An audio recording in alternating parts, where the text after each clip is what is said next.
Pekerjaan asli pria aniaya 3 karyawan SPBU di Cipinang, ternyata bukan aparat.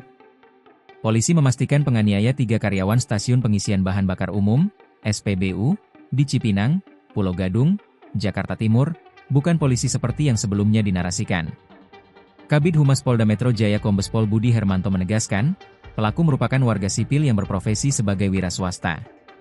Pelaku berinisial JMH telah diamankan dan dipastikan bukan anggota kepolisian, melainkan warga sipil berprofesi wira swasta, kata Budi melalui keterangan tertulis, Selasa, 24 Februari 2026.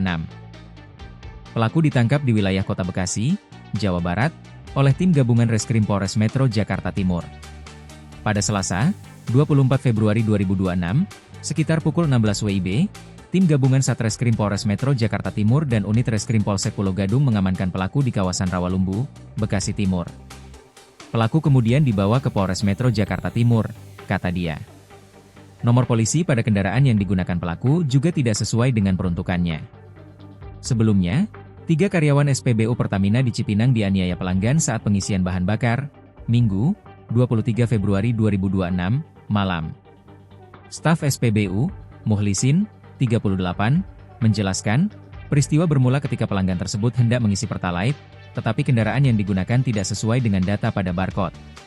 Sebenarnya pihak customer tersebut mengisi Pertalite, dan nomor barcode-nya sesuai, tapi mobilnya tidak sesuai dengan digambar di edisi tersebut. Jadi kan peraturan nomor dinopol sama mobil harus sesuai di edisi SPBU, tutur Muhlisin.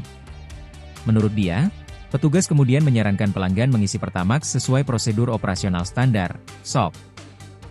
Namun, pelanggan justru marah.